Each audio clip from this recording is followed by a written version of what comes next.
Okay, good morning, everybody. Monday, August 28th, almost basically September. Um, Everybody's either getting rid of their kids from summer camps at their museums or ready to send their kids off to school from home. So it's a big transition period. So we'll try to keep this pretty, short while we're getting back into the swing of things at work before fall happens already. We are talking today about, this is going to be the second part in the planning for digitization series that I was doing. I think I mentioned last time, part 3 is on pause because I had planned to cover the Connecticut Digital Archive and our relation to them. And they are still working on their migration and setting everything up. So the new actual site is not launched yet. And also we have not built our connector to them yet. Partially for that reason is that they're still building and we're still working on a few things on our end too. So that'll be later in the year, probably closer to December, end of December. And I know I'm looking for topics that anybody wants to cover for September, October, November, December. I may wait till the third part of this for December. We'll see. I've gotten a couple suggestions already, which is great. Thanks, you guys. And I've come up with a couple ideas as I'm working along other workflows too. So, but if anyone has any suggestions for stuff, let me know. Just send it to us at the CTCo email. Okay, so this is basically going to be kind of following up and going along with the part that we covered last time of what should I digitize. Now we're going to start talking about, I think I titled it, Can we digitize these? And it was partially thinking about the copyright aspect, which we touched on a little bit last time, but more so do I have the capacity in my building to digitize these? We thought about the what, and part of your vetting should have included what's your capacity to digitize the thing, because it's going to vary greatly by what the thing is. Is it a 3D object? Are you looking to digitize your water bottle? Are you looking to digitize, important handwritten documents from like the 1700s? Notebooks, things like that. What are you looking at? Digitized slides, movie, like old movie film, that kind of thing. Some of this stuff is easy enough, straightforward enough to do in-house, but a lot of it is going to take going to possibly an outside vendor, putting off for a grant project to get funding to do it. It's a lot of the things you have to take into consideration. You also have to take in other things that people a lot of the time don't think about, of where are you storing these files once you have them. How much space is it going to take for the files, and how much space do you have at your institution to do a setup to be able to do the digitization, whether it's a flatbed scanner or like a photography setup. What kind of staff knowledge is available to you to do this? Is it something that y'all are going to have to learn as you go and kind of teach yourselves? Do you have somebody on staff who's like a secret closet photographer that loves to go out and shoot anything and everything and has all this great knowledge? You can kind of rely on them. That would be awesome. It's kind of taking into consideration all of that. Let's see. And what you want the images for in the end run. Is it something that you want to have as a master file that you only have to scan or photograph this item one time and that you won't have to access it again? Is it basically going to be a copy to replace having to consult the actual thing a million times and wear it down? We've got a couple things in Fairfield that we're going to be sending out to get digitized because we do not have the capacity to do it here in the best way possible. The item is really frail. It is very cool, and it is something that we like to reference and like to do a little research on, but it is really frail, and the more we use it, the more it's going to fall apart and shatter. We did, and this is something to think about too when looking at specific things in the collection.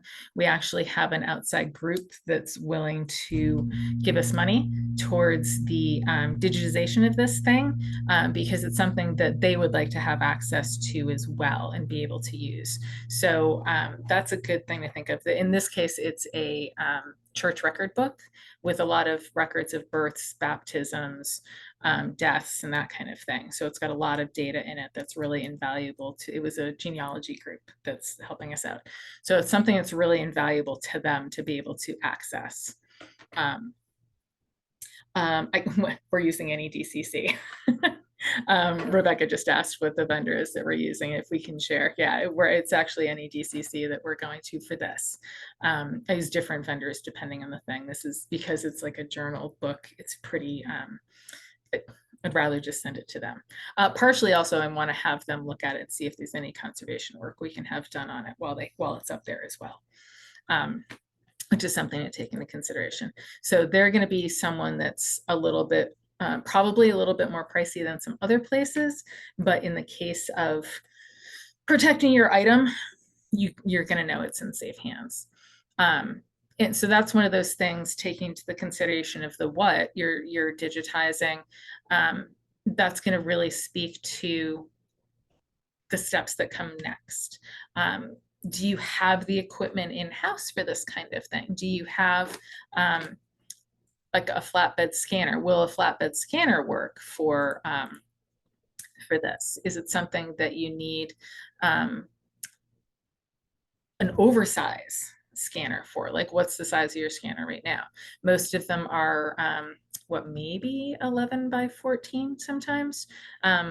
Usually bigger than a regular 8.5 by 11, but not much. I think usually it'll go to like a legal size, but really depends from there. And once you start getting into larger size flatbed scanners, they get pricier. The good part is, it gives you more options to be able to scan other parts of the collection. A lot of those big, what is it, 12 by 14, all the dimensions have gone out of my head. Some of those bigger old photos from like itinerant photographers of people posing out in front of their houses, those are too big to go on a flatbed scanner, like a regular standard flatbed scanner safely. So you would want to do that on something larger. Quick note about, we may have talked about this last time, quick note about flatbed scanning versus photography versus Xeroxing kind of thing, because for quite a while the practice was to go in and just make like a Xerox copy of something, so you had it like as a flip through your book of copies to look for something. Basically doing a scan, yes, you're exposing your image, your thing to light, but the hope is that you will scan it at such a high resolution in a good size file and a good format, that you will not have to do it again. So you'll be able to access that scanned image. So you should only have to scan something once, the one time. I'll get back to equipment in a second. I do want to talk about if you're looking for guidelines and things, if you're really getting into the project, or thinking about getting into a project. Let me go to this guy. This is a good place to start. It's pretty thorough and complex. It's the Federal Agency's Digital Guidelines Initiative, or FAGI as it's known. This is like super ultimate, really high up best practice for a lot of things. But it's a good place to go visit for something that you want, and then you have to figure out what's going to work best for you. But it's a good starting point. They're revising the editions. They're in the third edition. It's just this year. And it's got still image guideline resources page, general resources page, and you can see the history of how they've worked on this too. I was going to go to just to the straight thing here. And, it's a full, not pamphlet, I think it's much longer than that. And it'll give you a lot of the technical stuff, and I am scrolling by really fast because just to give you this breadth and scope of this thing. A lot of the time, this is going to be more than anybody needs. So sometimes it may just be useful to just talk to somebody and consult like the hive mind of Connecticut collections and say, hey, who else is working on a digitization project? What are you doing? What are you finding works for you, best practices, and that kind of thing. Let me go back to the Fairfields because I know, as usual, I know what's in here and I can find stuff as examples. So this kind of gets back to the, why are you digitizing these items? Is it, I just want to put them on the web. I want to share what we have. I want to make a copy that people can access without having to see the thing. You can think of it this way for 3D objects as well. And for things like costumes and stuff like that, that you're not easily able to pull out, but you still want to be able to show people and see what they look like.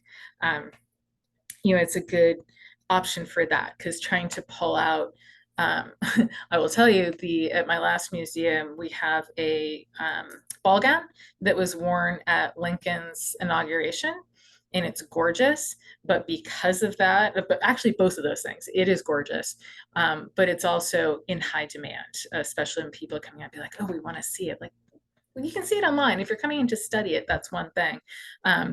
I would yell at the development people for like pulling it out every time. Like, just let it sit there. It's fine. But we had that image of it, so you can see things online, which is really nice, and not have to go through trying to pull it out and find a rack to hang something on, or get it any further wear and tear. So why are you doing this? Are you doing this to protect the item, to protect the daybook, the ledger, whatever, the garment, the falling apart piece of ceramic or something like that? So that would speak to making sure you have something like a high resolution image, like a professional photographer's image of something. Sorry, I just hit myself here. Or is it even a image that's super, super popular and it's going to be used all the time? Is it, oh, not that one. It's also bad when you can't remember the name of the image you're looking for. We'll go this way. Is it something that's very popular and is a high demand for seeing the thing and putting it and publishing it in books or even in your own museum? Do you use it quite a bit for things? We have a really cool overmantle that I can't find that is an old view of Fairfield. It's from the time. We'll try it this way. It's from that, like around the era. It's from a house. There we go. So it's very applicable to the time, and it's in very high demand here to use it. It's up in our gallery right now. We've published this a million times. And we got it years ago. We got it done professionally, the high resolution camera, high resolution image, so we can access it whenever we want. One of the pros on Connecticut Collections is being able to upload as high a resolution image as you want. And I think I may have said last time, like, be smart about it. Like something like this that I know we're going to use all the time, I would have it as a really high resolution. A couple 100 megabytes for this would be okay. I actually don't need more than a 30 megabyte image for this. But within reason. Something like a postcard, you don't need anything above a 20 megabyte image when you get into the bits and pieces of it and get into the, the nuts and bolts of everything. Even if it's a really cool postcard, most likely you're not going to need anything that size. This we can use for pretty much anything. And you can get into pretty good detail. And I think this image was done, it was done before I was here, so it's probably more than 10 years old. So, camera capacity and everything has improved since then as well. So would we ever want to rephotograph it someday? Maybe, who knows, but we don't need to right now. Plus photography isn't going to, expose something like this to as much wear and tear is like scanning an old delicate photograph or an old delicate journal. So a note about this too, the good thing is once I've got my really high resolution image up here, got someone else in the building, like exhibitions, is like, I need this image, rather than having to go on our server where we've got a lot of the high resolution images stored. I like to keep it as a backup and have my own set of stuff on site. It's backed up on Connecticut Collections. You can get the backup version. Connecticut Collections is backed up. We're fine. The plan is to have it backed up to Yukon at Connecticut Digital Archives. So they will have like a master file. Everything's like super redundant, so you'll always be able to get to it. But I do have a copy on my own server. But rather than sending them to the server in the building, rather than trying to tell them how else to get to it, when you're looking at the image, you see this download at the top up here, and it's download original, large, medium, and small. So exhibitions, I would tell her, go ahead and download that original image because that'll be the highest resolution that I have. If somebody from marketing who runs the Facebook page gets in touch with me and says, oh, I need this image, I just want to pop it up on Facebook for, the usual thing, they can go like smaller medium, and it'll save them having to process the image and having to Photoshop it down from something. And them having to go find it when they're not used to looking for the image. It's fine. They can just download it straight from here, which one of my favorite things about having this system, by the way. All right, so that's that guy. So are you taking this to be your master file that you have everything around for, and you only have to access this one image and you have a couple different ways to do it? Or are you in the middle of doing like an inventory and you just want a snapshot of something so you can see it? Is it something that, you're in offsite storage and you just want to take some snapshots and do it that way? That's absolutely fine, and it's really easy. And that's when you kind of have to make these determinations, because for something like that, all these guidelines and digitizing everything, this is a lot of work.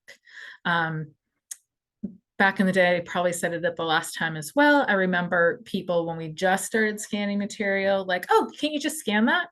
Yes, but I don't want to put this, circa 1890s photograph on the scanner more than one time. I want to make sure I have this image and it's archived and it's good. And it takes a lot of time to do that, to go through all of this, some of the best practices part of it, and to store it. So in the case of, I'm just doing a quick inventory, or I'm offsite and my curator wants all the pictures of the toys in the collection, I'm going to take a picture with my phone and I'm going to put it up on the record because it'll be the best process for us at this time. Are we ever going to need high resolution of these paper dolls that we have in the collection? I don't know. But right now, because we're trying to get this exhibition underway, I just want an image to consult and have it on there. We're doing I should have done this a different way. We're doing a show coming up in the fall. And we just went through, and I was in the back, in the drawer, taking a bunch of pictures of mourning jewelry and hair work jewelry for possibly this exhibit. And there's a couple that you can probably see my gloved hands in the picture. I didn't use any of those, but I mean, this is me taking a quick snap with my phone. And it's more than fine for our purposes. Is the file named correctly? No, which I hate to say that because I'm like the biggest proponent of name your file so you can find it again. But it is attached to the record in here. So if you're ever migrating to something else or you need to find something, you can find it with the information in here. Who's going to the actual media file for this? Your file name is the dreaded IMG 3933.jpg, and it's a JPEG, which isn't great either. So this would not be considered a like a master file, a high resolution file. And I have it written right on it, I think, too, in the record, snapshot for reference, do not publish. So this is for future people coming after me. This is also for if our marketing person ever delved in this deep, they would know this is just a reference snapshot. This isn't anything that's usable for a high resolution file. I think I do have it as public access, because it's useful for people to be able to come on and see it, which is great. You guys all know by now my purple feather fan image that I show all the time. This, when you blow it up, is actually still pretty decent, and you can see a lot of the detail in it as opposed to that feather fan. So this I'm going to make public access so people can go on and see it if they want to know more about it. So it's a really it's a balance. I want to say always do best practice, shoot at the highest resolution possible, save everything as a TIFF file versus a JPEG. We can talk about that. Make sure that you've got this image around forever. Realistically, I don't have the time to do a whole camera setup to shoot all of this little stuff for just something we're using as a reference, but using the catalog is the best way to go through and find the stuff and be able to use it and have a resource to it. Yes, Rebecca wanted to know if I have time to discuss naming conventions and best practices for that. Yes, that's actually a good segue from this one. So naming conventions, best practices. I'm in Fairfield and I wish I could get on our server to show you what we've done in the past. It's a little ugly. Best practice is not to use that, back to media again, is not to use that IMG blah, blah, blah thing. Every phone, everything has that number. If you tried to dump all of that into one big pot, even on your server, it could overwrite things. It could, get rid of the really, exciting thing that you took time to photograph and it's great, but you never changed the file name on it. So you're stuck and you just lost your image because somebody wasn't paying attention. So I always recommend naming it with the accession number as part of the file name. And in case like this brooch is a space dash space 3154. Don't use spaces in between. Even if there's space is the file name convention in your object. Don't put spaces in the file name for the record. It won't like it. Also, don't use, do I have an old one on here? Maybe this guy. No, I probably added this. Oh, no, this is before me too. This is good. So this is a bunch of pictures from this, and it's got a main image. It's also got two detailed pictures. So we've got 1990.24 and it's still a JPEG. We'll talk about that in a second. I recommend against using, even though the period is in the file name convention, I recommend not using the period because honestly, some computers, and more so servers, external hard drives, things like that, don't like that period because it's usually the designation for the file type at the end. It sometimes does not like the period. 20 years ago, it really hated it and it really screwed everything up, and things have gotten better. Like this is okay with it. And this, I know these images are saved on our server and it's okay with it. It's not fantastic. I would replace it. I usually replace it with an underscore. It's kind of a hassle to type if you're trying to type a bunch of things fast. So you can replace with like a dash or an underscore or something like that, just to keep that file name together with no spaces, but get rid of that period, is usually the way to go. The JPEG as file types. So the problem with JPEGs is, for something like this, for something like that toy thing that I was talking about, it's fine, it's quick, it's not going to be your master file forever. It says right on my record that it's going to be just a snapshot. JPEGs degrade over time, and the amount of times you open the file and resave it or move it or relocate it, there is loss to the digital copy of that. And I was trying to find, before we jumped on, there's a really good kind of like GIF. It's not really a video, it's more of a GIF of like a JPEG as it's saved over and over and over and over again. And granted, it has to be saved like, 1,000 times before you really are starting to see the loss in it. But eventually you'll lose bits and pieces, but you lose like bits from the file, and it'll just kind of not be as sharp and as clear. I have to look for that image to use for as like a good example. And somebody remind me, because you guys are always usual Monday people for office hours. So somebody remind me, Dana even remind me, and I'll see if I can find that and I'll show it to you guys next time. Or at least when we get into the CTDA thing. The recommended file to use, or what I recommend for everybody, is a TIFF. So it creates a bigger file size, but it is lossless. So you can save it and resave it and resave it, and you won't lose all of that stuff. It doesn't compress the file and get rid of information. That usually tends to work better for this, and will save an image as it is. You may also hear, and I don't know if the FADGI guide addresses it, it probably does, raw files. So things are .raw, exactly like it sounds. That is completely lossless and is basically the equivalent of having like a negative of your, or like an original negative file of your photograph. It's not in negative format, but it has all of the base information there, and it does not change. It does not compress. It is not lossless. The problem with RAW, this may be something that's fixed in the future. Right now, JPEGs and TIFFs are universal forms, or file types. Pretty much anything can read it. Anything is used to seeing it, and it'll translate to everything. When RAW came about, especially with all the camera companies, you can shoot in RAW format on a camera, which is great. But every camera company had its own proprietary version of it.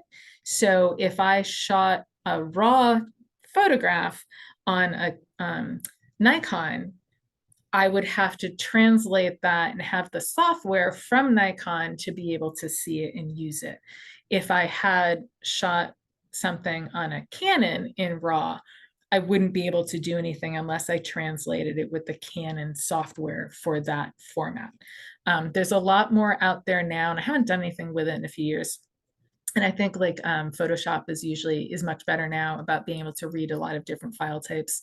And there's plugins that you can get if you've got Photoshop to translate it, to be able to save it and work with it and things like that. But it's not something that was easily dealt with for a while. Especially now, if you have if you hire a professional photographer to come in and do a photo shoot, and they can shoot in RAW, awesome. Get those RAW files on a drive somewhere and have them convert it to TIFF for you as well. That's really high up the chain. Kind of what I was thinking about with this too is with the why are you scanning something, or why are you digitizing something? If you're doing it, say you're deciding, okay, you're doing inventories, taking snapshots, fine, that's all you need. You're doing a cataloging project of your fantastic redware collection. You've got grant money for this. You have the money and the resources to be able to shoot something. You're having your professional photographer come in, and you have the money to spend. I keep saying you have the money to spend on it, because we all know we usually don't. Have them shoot it in RAW and get you both the RAW and the TIFF for down the road, because that'll be something you'll be able to have saved somewhere. And I want to say Collective Access will take RAW, and I don't think I've actually tried it yet. So it should in any of the formats. I've only ever uploaded TIFFs and JPEGs and some of the other standard universal ones. I'll try and upload a couple random RAW files and see what happens, because I know I can do it from my cameras. They're from a couple different makes, and we'll try it and see, but it should be fine. So I'm gonna make that a note so we can try that for next time. It's something that's just not always easy to work with. So JPEG is fine for snapshots, just not, no, it may not be around forever, and it may degrade over time. And TIFF is going to be a little bit more stable format, even though it'll be a bigger size. Pretty much on scanners, if you're looking at doing flatbed scanning, it's going to offer you JPEG primarily. Some do offer TIFF, and I usually always, not even usually, I always scan in TIFF, because if you're taking the time to sit at the machine and do the scanning, that's not a case of doing a quick snapshot. You're doing the work. You might as well just click that little button and have it save as a TIFF as opposed to having it save as a JPEG, because that process is always going to be the same. You're always going to have to sit at the scanner or load something underneath an overhead scanner, set up the resolution that you want, set up the sizing that you want, and hit the button. So you might as well always do that as a TIFF. There's no reason to do flatbed scanning as a JPEG if your scanner offers you that option. Do look for something that has that option if you're shopping for a new scanner. Naming the files too, let me get back to that for a second too.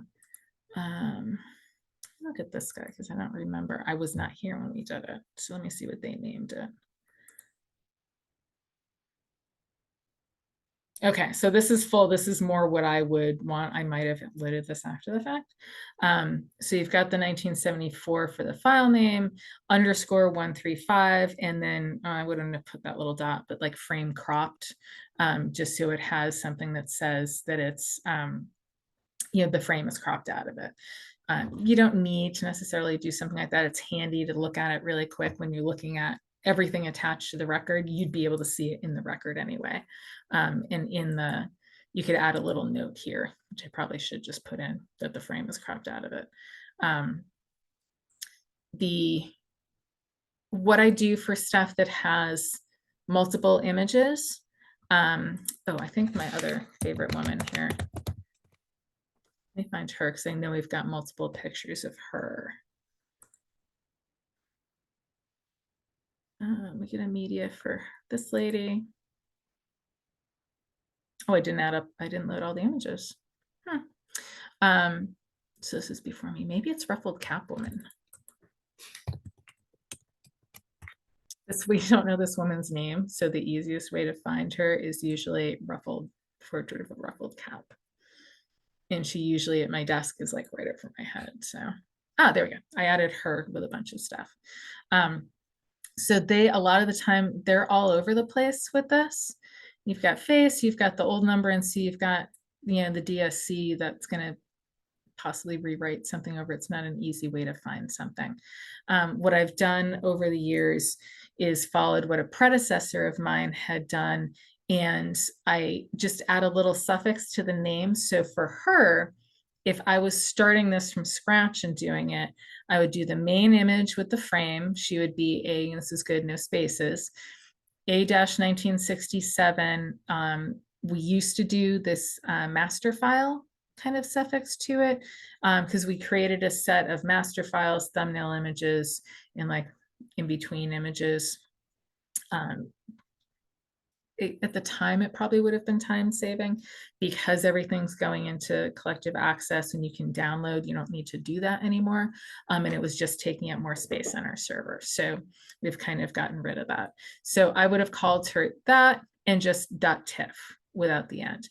Adding additional ones, what I did off of the predecessor, she would put a little note if it was a detail of something, and just kind of, even if it was front, back, something like that, she would put DT for detail, and I would add that in. So this would be an additional one. So I would have called her A-1967 DT1, and then gone down and said A-1967.DT2. You don't need to include all of the information about the image in the file name. Some people do still like to do that, and you can do that. They do like to do it because it helps them find things easier on a server or amongst a group of photos. That's really useful. It's okay. I prefer just the object number, even though she's not technically accession, that's an old inventory number, but I can find her, even when she's not attached to the record. It's fine. I did work for a time at a place where all of their file names, they did them consistently, but they were all the title of the artwork. It didn't, I don't even know that it had the accession number in there. If it did, it had it like way at the end. So it would have had like Moulthorpe, Moulthorpe, Reuben, and they had a bunch of characters and things in there that computers don't always like. So they would have had, an underscore view of a mountainous hill with cows. Like that's really getting above and beyond what you need for a file name. Your file name should just help you get to an image. It doesn't need to have all of the information about that image with it. That's what all of this is for. That's what all of your metadata in your record and all of this is for. This will go and give you all the information that you need to know about it. I wouldn't have put, as my file name, I would not put portrait of woman with ruffled cap holding book with jewelry .tiff. It's not always super helpful. And it's very not helpful for going back years later. We've got a couple folders of digitized images on the servers here, and it has library scans, library scan 1, library scan 2, library scan 3. I literally have no idea what project it's for. I don't know where they came from. I know nothing. I have no numbers. It's kind of, I'm glad these are scanned. That's great, but I kind of can't use them because I don't know where they're from. And that's, yeah, and Mike said he likes to put the scan resolution in the name when they have multiple versions. That works, and it works if you've got multiple versions and you're going to hold on to this. Yeah, that's kind of where that MF for master file, and there was a TH for thumbnail. That's what we had done previously here, and for their workflow at the time, and before having this and having any kind of organization of the digital files, worked great because they knew that that was the particular image they needed without having to go in. So it is kind of down to your workflow. It's, like I said, it's not something that I use anymore, but it is useful to know what the past version of doing it was. So when I go find those, I know what to look for. And if I see 2 images right side by side and they didn't do that, or they did say, this is the thumbnail, I usually delete the thumbnail because the other higher resolution image is right there. And that's just on the, nothing that's already attached to these I've just left. I just thought of one other thing and it just went out of my head really quickly. But it was related to all of that. It'll come back to me. So we'll say, does anyone have any questions or comments or anything like that on this or anything else that you're working on at the moment? I have a quick question, Diane. Yeah.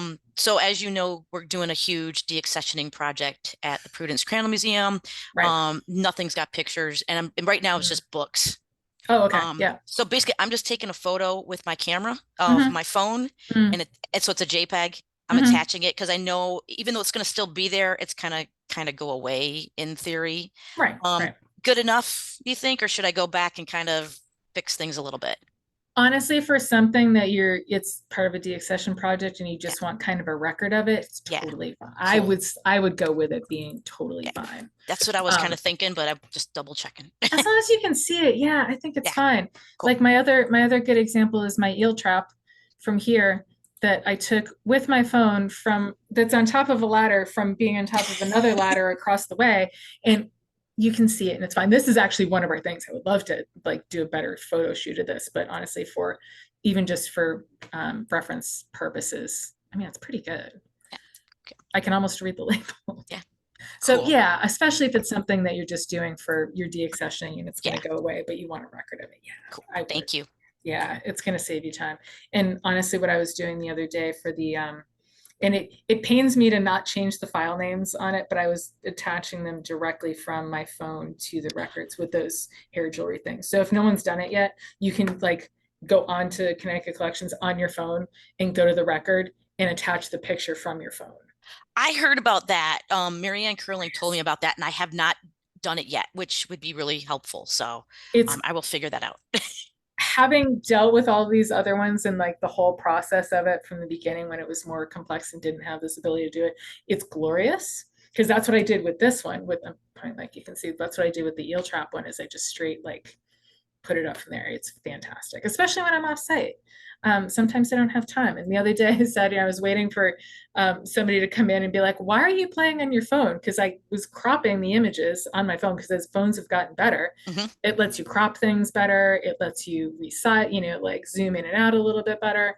I was sitting here just like cropping on my phone like this and then going in and attaching. And I was waiting for somebody to be like, what are you doing?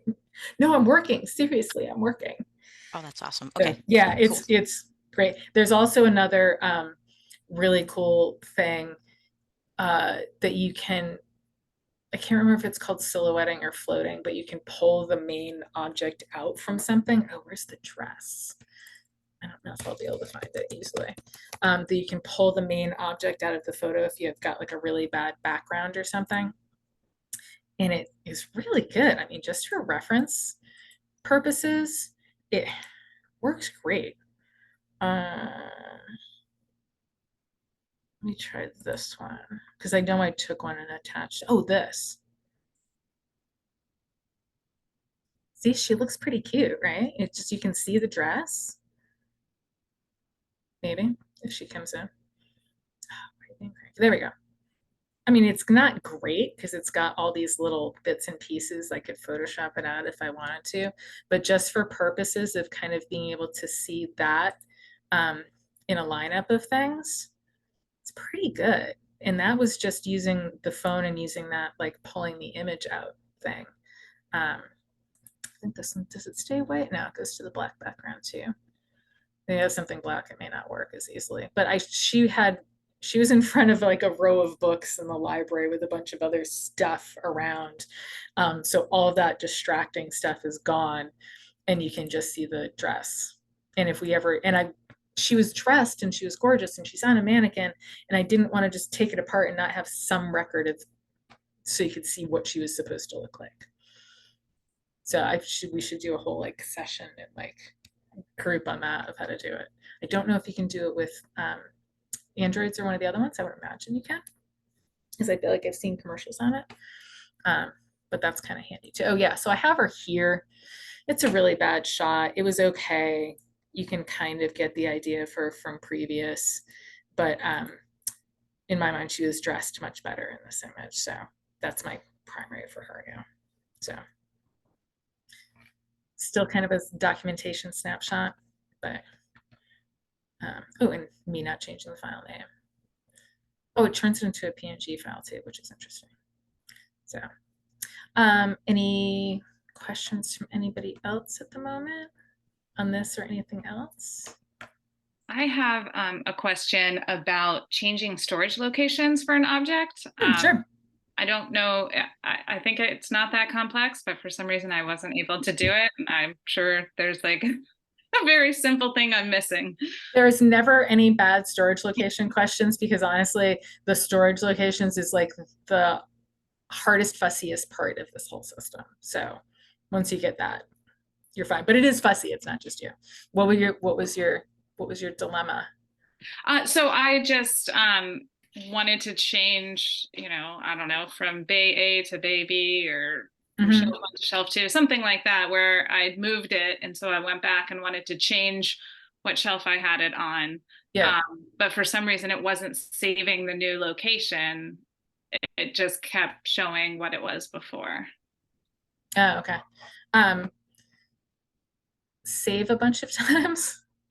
But also, so with this one, and anytime for any of you guys, if you're going to locations and it doesn't look like this, with this object use history, update location, current history, related, all of that, if it doesn't look like that, let me know, because there's a couple options in here for locations, and this is the one that we prefer, but sometimes it may have gotten changed in your system. So let me know.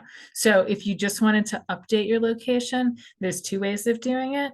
You can do it right from here, right from locations in your thing. You can go to related storage locations here and say that you want to now move this to the Burr Mansion on the 3rd floor. And there's an option for temporary or permanent. So if just say you're moving it temporary, and when you click save, now it's on the Burr Mansion on the 3rd floor. If you're doing it the other way, so I will highly recommend to everybody to, when they have the time and they're going through, create a home location for everything, if it actually has a home place that it usually lives. This one does, because it'll note on the top left the current location and the home location.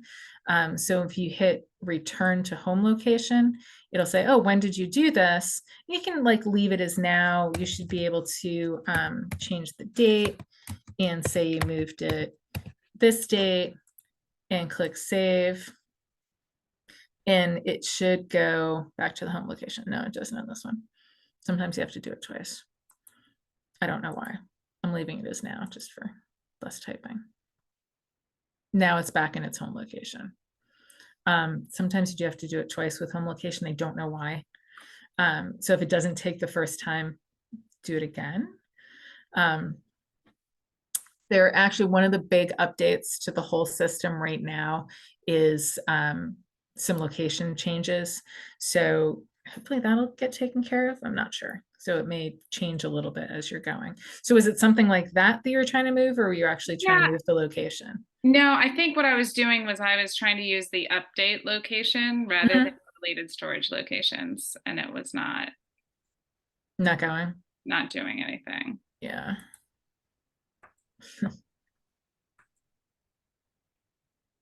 Yeah, it should. If you try it again and it doesn't work, email me and put the record that you're working on in there too, because that way I can, like, one of us can pop into the system and check it and see if it's actually doing something weird or that. Because I also don't know where he is with the updates on the location systems and all that. So in theory, if this has been an existing issue, it doesn't have anything to do with the updates, but I don't know where he is with finishing it. So all last week was like, yep, I'm gonna work on that this week. I'm like, great.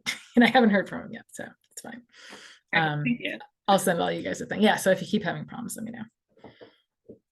Anybody else have anything? It's just about 11 o'clock, so if everybody else is good. I just have a quick question. Yeah. We can see our organization, our institution on the portal. And we put in some objects, some photos, and I thought made them public, but we're not. They're not syncing yet. With the move to the new server, he didn't make everybody sync yet.